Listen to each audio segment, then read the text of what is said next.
জুলাই আগস্টে বাংলাদেশ আন্দোলন চলাকালে বাংলাদেশ সেনাবাহিনী দমনের পথে গেলে শান্তিরক্ষা মিশনে তাদের অংশগ্রহণ বন্ধের সতর্কবার্তা দিয়েছেন জাতিসংঘ।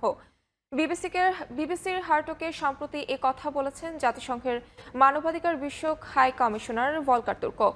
সম্প্রতি মানবাধিকার পরিস্থিতি এবং মানবিক সহায়তা নিয়ে এই হার্টক গত বুধবার প্রচার করে বিবিসির ওয়ার্ল্ড সার্ভিস। ডোনাল্ড ট্রাম্প ক্ষমতায় আসার পর মানবাধিকার কাউন্সিল থেকে যুক্তরাষ্ট্র সরে যাওয়ার বড় দেশ থেকে ছোট দেশগুলো যে প্রভাবিত হচ্ছে এমন প্রশ্নের জবাবে বাংলাদেশের প্রসঙ্গ তোলেন ভলকার তুর্ক। বলেন, গত বছরের জুলাই আগস্টে ব্যাপক আন্দোলন করেছিল শিক্ষার্থীরা। শেখ হাসিনার সরকার দমন পীড়ন চালিয়েছিল। আসার কথা হলো তখন মানবাধিকার কাউন্সিলের কণ্ঠ সোচ্চার ছিল।